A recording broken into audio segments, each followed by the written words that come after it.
సంకటమోచక మహాబలి హనుమాన్. ఆయన పేరు తలుచుకున్నా చాలు కష్టాలన్నీ దూరం అవుతాయి. ఆయన శ్రీరాముడికి పరమ భక్తుడు. చివరి వరకు ఈ భూమి మీద ధర్మాన్ని కాపాడేవాడు కూడా ఆయనే. మనందరికీ బాగా తెలుసు, హనుమంతుల వారిని శివుడి యొక్క అంశగా కూడా చెప్పుకుంటూ ఉంటారు. అయితే మీకు ఈ సంగతి తెలుసా? ఒకసారి హనుమంతుడికి మరియు శివుడికి మధ్య భయంకరమైన యుద్ధం జరిగింది. మరి ఈ యుద్ధం ఎందుకు జరిగింది? అసలు ఈ యుద్ధంలో ఎవరు గెలిచారు? అలాగే హనుమంతుడికి కాషాయం రంగుతో ఎందుకు అలంకరణ చేస్తారు? మొట్టమొదటి రామాయణాన్ని రచించిన వ్యక్తి వాల్మీకి కాదా? మరైతే రచించిన వ్యక్తి ఎవరు? అలాగే హనుమంతుడు జన్మించక మునిపే శ్రీరాముడితో సంబంధాన్ని కలిగి ఉన్నాడని మీలో ఎంతమందికి తెలుసు? ఇలాంటి 5 అద్భుతమైన రహస్యాలను ఈ వీడియోలో వివరిస్తాను. కాబట్టి ఈ వీడియోని చివరి వరకు స్కిప్ చేయకుండా చూడండి. ఇలాంటి ఇంట్రెస్టింగ్ వీడియోస్ కోసం మా ఛానల్ని సబ్స్క్రైబ్ చేసుకుని పక్కనున్న బెల్ ఐకాన్ని కూడా మర్చిపోకండి. హనుమంతుల వారు వానరరాజు కేసరి మరియు అంజనాదేవిల పుత్రుడని మనందరికీ తెలుసు. కానీ మీకు తెలుసా, అంజనాదేవి పూర్వజన్మలో ఇంద్రుడి సభలో పుంజిక స్థల అనే ఒక అప్సర. అయితే స్వర్గపు సుఖాలు, విలాసవంతమైన జీవితానికి విసుగు చెందుతుంది. వినోదం కోసం వెతుకుతూ ఒక చెట్టు కింద గాఢమైన ధ్యానంలో ఉన్న మహర్షిని చూస్తుంది. అతని ఆటవిక రూపాన్ని చూసి ఆమె నవ్వుతూ అతనిపై గులకరాలు వేసడం ప్రారంభించింది. అప్పటికి ఆ ఋషి చాలా ఓపికగా ఉంటాడు. కానీ చివరికి ఆమె అతని ఆగ్రహానికి గురి కావాల్సి వచ్చింది. ఋషి పుంజిక స్థలని వానర జీవితం గడపమని శపిస్తాడు. పుంజిక స్థల తరువాత తన తప్పు తెలుసుకుని క్షమించమని వేడుకుంటుంది.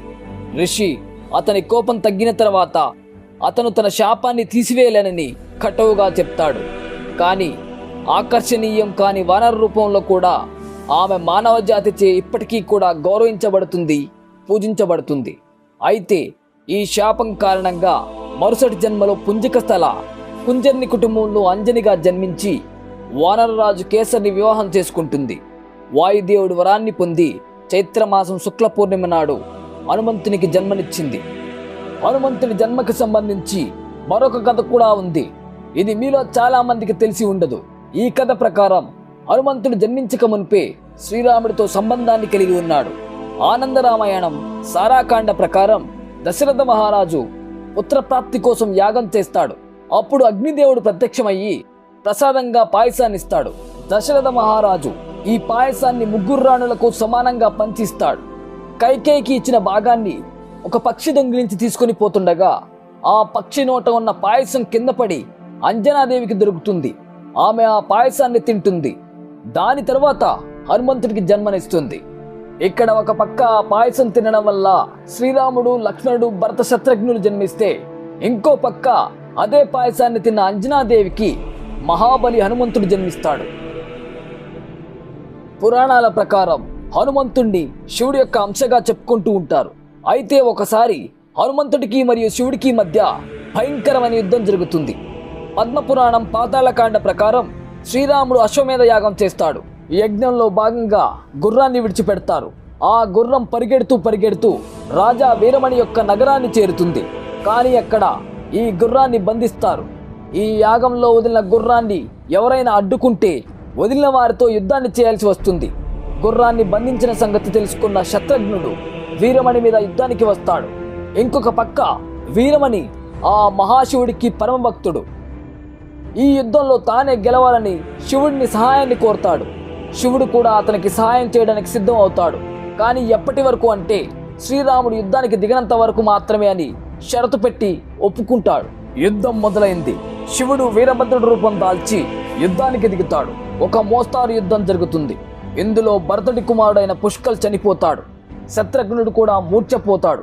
అలా శ్రీరాముడి సేన ఓడిపోవడం చూసిన హనుమంతుడు స్వయంగా యుద్ధానికి దిగుతాడు. ఒక పెద్ద బండరాయితో శివుడు రథాన్ని ముక్కలు చేస్తాడు. మరొక బండరాయిని శివుడి ఎదురు రొమ్ముల మీదకు తగిలేలా విసురుతాడు. దానికి సమాధానంగా శివుడు ఆయన చేతిలో ఉన్న గదను హనుమంతుడి మీదకి విసురుతాడు. హనుమంతుడు దాన్ని కూడా చేత్తో పట్టుకొని ముక్కలు చేస్తాడు. దీని తర్వాత శివుడు త్రిశూలాన్ని హనుమంతుడి మీదకి విసురుతాడు. అది ఛాతి మీద తగులుతుంది. అప్పుడు హనుమంతుడు కోపం కట్టలు తెంచుకుంటుంది. క్రోధంతో ఒక చెట్టుని పీకి శివుడి మీదకి విసురుతాడు. ఆ దెబ్బకి శివుడి మెడలో ఉన్న సర్పం పాతాళ లోకానికి పారిపోతుంది. అప్పుడు శివుడు ఒక లోహపు ముక్కను హనుమంతుడి మీదకి విసురుతాడు. హనుమంతుడు ఆ లోహపు ముక్కను కూడా ఎదుర్కొంటాడు. వెంటనే చేతికి దొరికిన చెట్లు రాళ్ళు శివుడి మీదకు వర్షంలాగా కురిపిస్తాడు. అలా శివుడికి మరియు శివుడి అంశతో పుట్టిన హనుమంతుడికి మధ్య యుద్ధం చాలా సమయం వరకు ఆగకుండా జరుగుతూనే ఉంటుంది. ఇప్పటికీ కూడా ఎక్కడో ఒక చోట రామాయణం గురించి వివరిస్తే చాలు హనుమంతుడు మన మధ్య ఇక్కడే ఉన్నాడేమో అనిపిస్తుంది. ప్రపంచం మొత్తం కూడా ఎక్కువగా కాషాయపు రంగులో ఉన్న హనుమంతుడి రూపానికి పూజలు చేస్తూ ఉంటారు. హనుమాన్ చాలీస ప్రకారం ఆయన కాంచన వర్ణుడు, బంగారపు ఛాయ కలిగి ఉంటాడు. అయితే మరి కాషాయం రంగులో ఎందుకు అలంకరిస్తారు? ఈ రంగుని అలంకరణకు ఎందుకు ఉపయోగిస్తారు అనేది ఇప్పుడు తెలుసుకుందాం. వనవాసం ముగిసిన తర్వాత ఒకరోజు సీతామాత సింధూరం నుదుటిని దిద్దుకోవడం హనుమంతుడు చూస్తాడు. అప్పుడు సీతామాతను దాని వెనకాల గల కారణం ఏంటని అడుగుతాడు. సీతామాత ఏం చెప్తుంది అంటే శ్రీరాముడి శ్రేయస్సు కోసం, అలాగే ఆయన దీర్ఘాయుష్కుడిగా ఉండడానికి పెట్టుకుంటున్నా అని సమాధానం చెప్తుంది. అది విన్న హనుమంతుడు ఆలోచనలో పడతాడు. కొంతసేపటి తర్వాత హనుమంతుడు రాముడి సభలోకి వచ్చాడు. శరీరం మొత్తం కాషాయం రంగులో అలంకరించి ఉంది. ఇది చూసిన శ్రీరాముడు ఆశ్చర్యపోతూ హనుమంతుడిని దాని వెనుక గల కారణం ఏంటని అడుగుతాడు. అప్పుడు హనుమంతుడు వినమ్రుడై నమస్కరించి, సీతామాత చిన్న బొట్టును నుదుటి మీద పెట్టుకుంటేనే మీ ఆయుష్ పెరుగుతుంది అంటే నేను శరీరం మొత్తం సింధూరం పెట్టుకుంటే శ్రీరాముడికి ఎంత మేలు జరుగుతుందో అంటాడు. హనుమంతుడి భక్తికి శ్రీరాముడు చాలా ఆనందిస్తాడు. అలాగే ఒక వరాన్ని కూడా ఇస్తాడు. ఎవరైతే కాషాయ రంగులో ఉన్న హనుమంతుడిని పూజిస్తారో వారికి హనుమంతుడి దీవెనలతో పాటు శ్రీరాముడి ఆశీస్సులు కూడా ఎప్పుడూ ఉంటాయని చెప్తాడు. హనుమంతుడికి చిరంజీవిగా జీవించే వరం ఉందని కొన్ని ఆధారాలు మనకు చెప్తున్నాయి.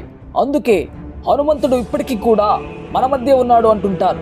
అయితే పురాణాల ప్రకారం హనుమంతుడు కేవలం ఈ త్రేతాయుగంలో జరిగిన రామాయణంలో మరియు ఈ కలియుగంలో మాత్రమే కాదు, మహాభారత కాలమైన ద్వాపర యుగంలో కూడా చిరంజీవిగానే ఉన్నాడు.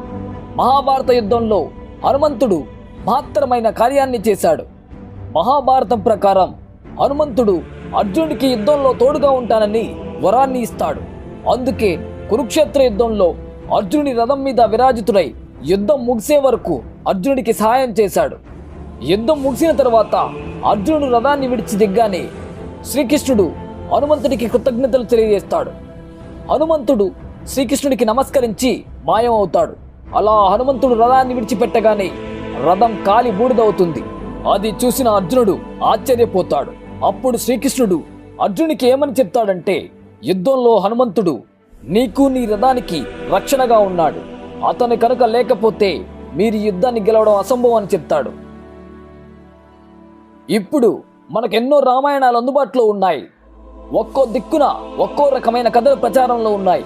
ఇందులో అన్నిటికంటే పురాతనమైనది, అన్నిటికంటే ఎక్కువ ప్రాముఖ్యత పొందినది వాల్మీకి రామాయణం. దీన్ని వాల్మీకి మహర్షి రచించాడు. కానీ మీకు తెలుసా, వాల్మీకి రామాయణం అన్నిటికంటే పురాతనమైన రామాయణం కాదు. దానికంటే ముందే హనుమంతుడు రామాయణాన్ని లిఖించాడు. దీన్ని హనుమద్ రామాయణం పేరుతో పిలుచుకుంటారు. కొన్ని కథల ప్రకారం వాల్మీకి మహర్షి రామాయణం కథ రాయడం ముగించిన తర్వాత హనుమంతుడి దగ్గరికి వెళ్తాడు. అక్కడ ఆయన ఒక చిత్రాన్ని గమనించాడు. అదేంటి అంటే హనుమంతుడు రామాయణాన్ని హిమాలయ కొండల మీద లిఖించాడు. అది చూసిన వాల్మీకి చింతించడం మొదలుపెట్టాడు. ఎందుకంటే ఒకవేళ హనుమంతుడు రాసిన రామాయణం ప్రజల ముందుకు వెళితే ఆయన రాసిన రామాయణం అస్తిత్వం లేకుండా పోతుంది అనుకుంటాడు. అది చూసిన హనుమంతుడు ఒక్క క్షణం కూడా ఆలోచించకుండా ఆయన రాసినవన్నీ కనిపించకుండా చేస్తాడు. అలా హనుమంతుడు రాసిన రామాయణం ఎప్పటికీ కనిపించకుండా పోయింది. ఇది ఫ్రెండ్స్ ఇవాల్టి మన వీడియో. ఈ వీడియో మీకు ఎలా అనిపించిందో కామెంట్స్లో తెలియజేయండి. ఇలాంటి ఇంట్రెస్టింగ్ వీడియోస్ కోసం మా ఛానల్ని సబ్స్క్రైబ్ చేసుకొని పక్కనున్న బెల్ ఐకాన్ని నొక్కడం మర్చిపోకండి. నెక్స్ట్ వీడియోలో కలుద్దాం. Thanks for watching.